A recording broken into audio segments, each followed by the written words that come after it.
السعال أو الكحة هو شيء صحي جدا لحماية الجهاز التنفسي من أي أجسام ضارة أو مهيجة، ولكن في بعض الحالات ممكن يكون ضررها أكثر من نفعها، وممكن تستمر من أيام لأسابيع أو سنوات. هلا علميا تعريف الكحة المزمنة هي الكحة التي تستمر أكثر من 8 أسابيع عند البالغين، وعادة الأسباب بتكون ربو، قطر أنفي، أو ارتداد مريء.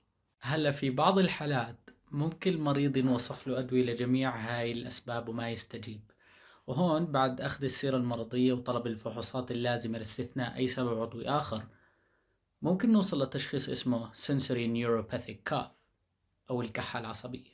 هلا بالعادة الكحة بتكون مستمرة غير منقطعة بمحفز أو بدون محفز. ممكن هدول المرضى يستفيدوا من بعض أدوية الأعصاب مثل أميتريبتالين أو جابابنتين. إذا طابقت الحالة حالتك لا يعني أنه هذا تشخيصك، ولكن قد يكون من المفيد أنك تناقش طبيبك المعالج بخصوص هاي الحالة.